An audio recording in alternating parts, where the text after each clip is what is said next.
Hello friends, welcome to SSC coaching centre. दोस्तों, बहुत ही important प्रश्न है आपके लिए। इसी टाइप के प्रश्न परीक्षा में पूछे जाते हैं। आपने इस तरीके के प्रश्नों को बहुत बार सॉल्व किया होगा, ठीक है। लेकिन आज जो मैं वीडियो बना रहा हूं एग्जाम के रिलेटेड बना रहा हूं, तो इसीलिए आपको पूरा वीडियो देखना है। चलिए स्टार्ट करेंगे। पहला प्रश्न है, 720 रुपये क्रय मूल्य की वस्तु पर 10% छूट देने के पश्चात 25% लाभ कमाने के लिए दुकानदार द्वारा वस्तु का अंकित मूल्य क्या रखा जाना चाहिए। ठीक है, देखिए, एक तो होता है सीपी, एक होता है मार्क प्राइस। मार्क प्राइस क्या होगा? जो मूल्य हमें अंकित करना है वस्तु के ऊपर, जो रखना है मूल्य, ठीक है। अब कोई भी कॉस्ट प्राइस होगा वो अपने आप में क्या होगा? 100 होगा, ठीक है। 100 रुपए की चीज पे क्या कर रहा है वो? 10% की छूट दे रहा है, तो 10 की छूट दे दो भाई, 10 को घटा दीजिए, छूट दे रहा है तो, ठीक है। और अंकित मूल्य क्या होगा? वो भी 100 होगा। अब इस अंकित मूल्य पर क्या करना है? हमें 25% का लाभ कमाना है। 25% का लाभ कमाना है, तो 25 को क्या करेंगे? 100 में जोड़ेंगे। लाभ को जोड़ते हैं, हानि को घटाते हैं, ठीक है। अब 100 में से 10 घटा दूंगा मैं, 90 हो जाएगा। 100 में 25 जोड़ दूंगा मैं, 125 हो जाएगा, ठीक है। अब प्रश्न को देखिएगा, यहां पर क्रय मूल्य कितना है? 720 रुपए क्रय मूल्य, और यहां क्रय मूल्य कितना है? 90 रुपए। तो 90 की वैल्यू कितनी है दोस्तों? 720 के बराबर है, ठीक है। 90 की वैल्यू 720 के बराबर है, तो 90 से 700 कितने गुना पर है? आप कहेंगे 8 गुना पर है। 9 72 होता है, 0 से 0, तो 9 72 8 गुना है। ये 90 720 के बराबर है, तो 90 से 720 कितने गुना पर है? 8 गुना पर है। जब कॉस्ट प्राइस 8 गुना रहेगा तो आपका मार्क प्राइस भी क्या रहेगा? 8 गुना रहेगा। 125 का 8 गुना करेंगे, 1000 हो जाएगा। कितना हो जाएगा भाई? 1000 हो जाएगा। बात क्लियर हो गई। अब यहां पर 1000 किस ऑप्शन में है? डी ऑप्शन में। अब इसे करने का बहुत सारे बच्चों के पास दूसरा तरीका भी रहता है, जैसे कि आपको अंकित मूल्य निकालना है, तो आपके पास कॉस्ट प्राइस कितना है? 720 रुपया। प्रॉफिट कितने का चाहिए? 25% का लाभ, तो 100 में 25 जोड़ के लिखूंगा भाई, 125, ठीक है। और छूट कितने की दे रहा है? 10 की छूट दे रहा है। 10 में 100 में से 10 की छूट दे देगा, तो 90 से डिवाइड कर दो। क्लियर है? अब 0 से 0 कट जाएगा, 9 8 72, 8 का 125 का गुना कर दो, 1000 आ जाएगा। अब कौन सा मेथड आपको बेस्ट लगा ये आपको देखना है। इस वाले मेथड से आपको सही डायरेक्शन में समझ में आया, इस वाले में या फिर कोई गलती कर सकते हैं आप। जो मेथड आपको सही लगा उसी से प्रश्न को सॉल्व करें, ठीक है दोस्तों। अब देखेंगे हम अगला प्रश्न। अगला प्रश्न है, 3200 रुपए क्रय मूल्य की वस्तु पर 3200 रुपए क्रय मूल्य कॉस्ट प्राइस 20% के छूट के पश्चात 25% लाभ कमाने के लिए दुकानदार द्वारा वस्तु का अंकित मूल्य क्या रखा जाना चाहिए? तो मार्क प्राइस होगा यहां पे, ठीक है। वही कैलकुलेशन होगी जो पिछले क्वेश्चन में हुई, सेम क्वेश्चन है, ठीक है। अब यहां पर आपका कॉस्ट प्राइस कितना रखेंगे? 100। छूट कितने की दे दी? 20 की छूट दे दी, 100 में से 20 घटा दो, ठीक है। यहां मार्क प्राइस कितना रखेंगे? 100। कितने का लाभ कमाना? 25 का लाभ कमाना, 100 में 25 जोड़ दो, ठीक है। क्लियर? 100 में से 20 घटा देंगे, कितना आ जाएगा भाई? 80। 100 में 25 जोड़ देंगे, कितना हो जाएगा? 125। अब यहां पर क्रय मूल्य 3200 है, यहां पर क्रय मूल्य 80 है, तो 80 कितने के बराबर भाई? 3200 के बराबर हो जाएगा कि नहीं हो जाएगा भाई? कितने के बराबर हो जाएगा? 3200, तो 8 चौके 32, और 0 का डबल 0 तो 40। इसका मतलब 80 का 3200 40 गुना है। कितने गुना है भाई? 40 गुना है। जब क्रय मूल्य 40 गुना है, तो आपका जो अंकित मूल्य है वो भी कितना होगा दोस्तों? वो भी 40 गुना होगा। होगा कि नहीं होगा? तो 125 का 4 से गुना कर देंगे भैया, 500 हो जाएगा, और एक ये 0 5000 हो जाएगा। तो मार्क प्राइस क्या रखा जाना चाहिए? 5000। ये आपका आंसर हो गया, 5000। अब इसको भी उसी तरीके से कर सकते थे आप। कितनी वस्तु वो है? मूल्य 3200 रुपया है, लाभ कमाना है 25 का, तो 100 में 25 जोड़ के लिख देंगे, 125। छूट कितने की दे दी? 20 की, तो 100 में से 20 की छूट दे दी, कितना बचेगा भाई? 80। 0 से 0 गया, 8 चौके 32, और एक ही 0 40 बार में 40 का गुना कर दो 125 से, तो 125 का 4 से गुना कर देंगे भैया, 500 हो जाएगा, और एक ही 0 5000। दोनों में से जो मेथड बेस्ट लगे आप उससे प्रश्न को सॉल्व कर लीजिए, आंसर सेम आएगा। क्लियर हुई बात? अब देखेंगे अगला प्रश्न। अगला प्रश्न है, गौरव अपनी वस्तु के अंकित मूल्य पर 4% छूट देने के पश्चात 20% लाभ कमाता है। यदि वस्तु का अंकित मूल्य 850 रुपए है तो क्रय मूल्य क्या है? बहुत बढ़िया प्रश्न है दोस्तों। आपको अंकित मूल्य दे रखा है यहां पे, अंकित मूल्य, ठीक है। जो तरीका मैंने बताया आप उससे भी कर सकते हैं, या फिर जो दोनों तरीकों से कर सकते हैं आप प्रश्नों को। देखिए मैं आपको दोनों तरीके बता देता हूं, ठीक है। जैसे कि ये हो गया सीपी और ये हो गया मार्क प्राइस, अंकित मूल्य, ठीक है। मार्क प्राइस कितना होगा भैया, 100 होगा। क्रय मूल्य कितना होगा, 100 होगा। 100 रुपए की चीज पे 4 की छूट, 4 की छूट दे दो। ये भी 100 होगा। कितने का फायदा, 20 का फायदा, फायदे को जोड़ देंगे लाभ को, ठीक है। 100 में से 4 गया 96 और 100 में 20 जोड़ा 120, ठीक है। अब क्रय मूल्य हमको निकालना है। अंकित मूल्य हमारे पास दे रखा है, अंकित मूल्य 850, यहां पर अंकित मूल्य 120।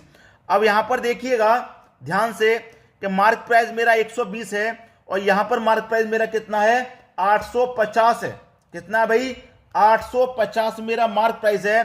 तो देखिए कितने गुना पर होगा ये 850, ये जो 850 है कितने गुना पर होगा, कितने गुना पर होगा भाई 850 मेरा यहां पे, इसको हम देखेंगे कितने गुना पर होगा। अब मैं इसको गुना पे करूंगा तो दशमलव में आंसर आएगा। कितना आंसर आ रहा भाई, दशमलव में। उतने ही गुना पर ये होगा, होगा कि नहीं होगा। अगर मैं इससे इसको कटाऊं तो 12 से कटाऊंगा, 12 छिंग 72, ठीक है। 12 छिंग 72 कटेगा भाई, 12 छिंग 72, 12 सत्ते 84, 7 बार में गया, 12 सत्ते 84, 7 बार में गया। एक बचेगा, दशमलव 10 हो जाएगा, 10 में तो 12 से भाग जाएगा ही नहीं, तो दशमलव में आपका आंसर आ गया। आ गया कि नहीं आ गया। अब जब आपका आंसर दशमलव में आ गया है तो अब मैंने एक दूसरा तरीका और बताया था, उससे निकाल के देखेंगे अंकित मूल्य कितना है, 850।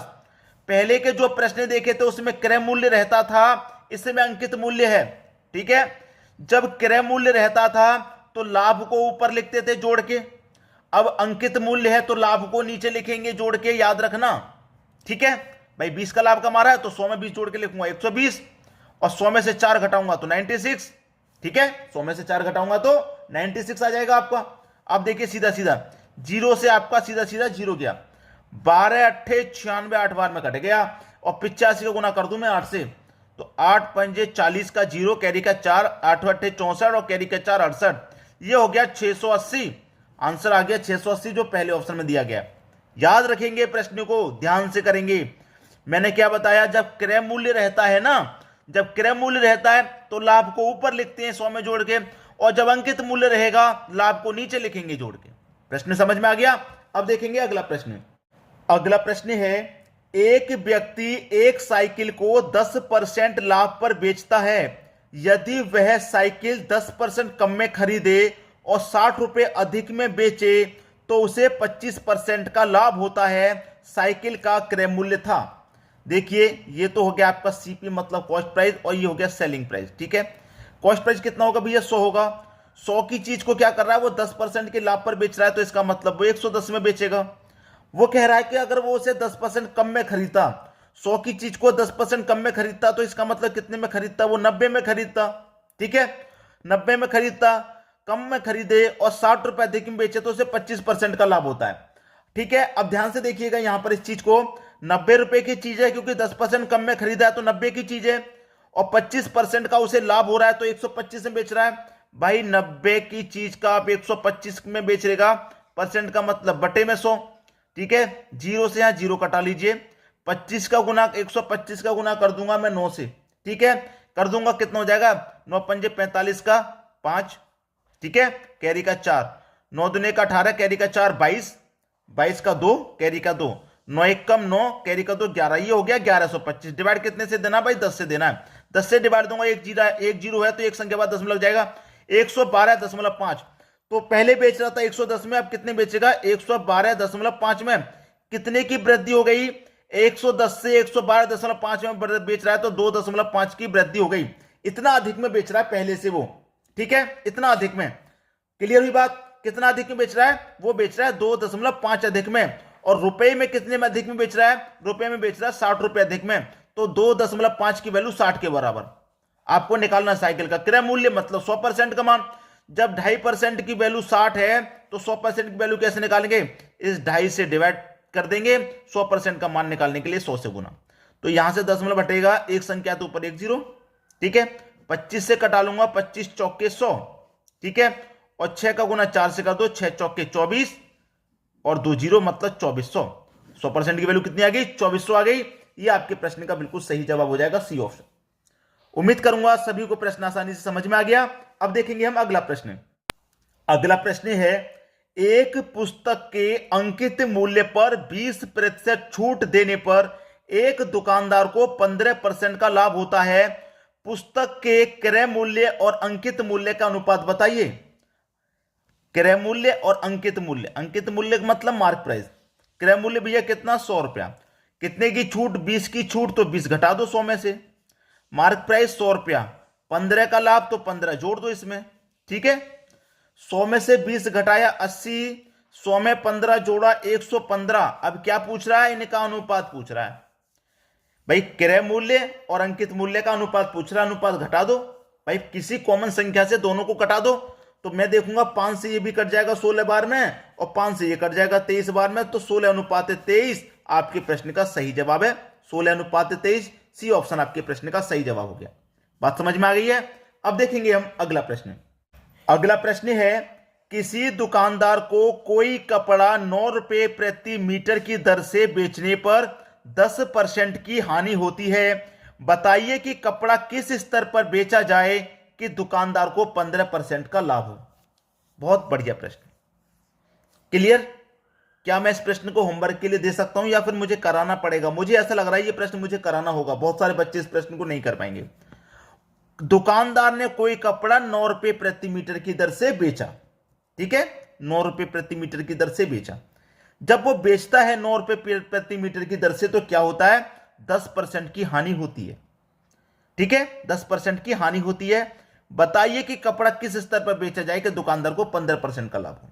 कितने का लाभ हो, 15 का लाभ हो। मैंने आपको बताया है, अगर जब क्रय मूल्य दिया जाएगा, ठीक है, क्रय मूल्य दिया, मार्क प्राइस में मैंने क्या बताया था और क्रय मूल्य में क्या बताया था, आपको फर्क दिखाई दे क्या होगा।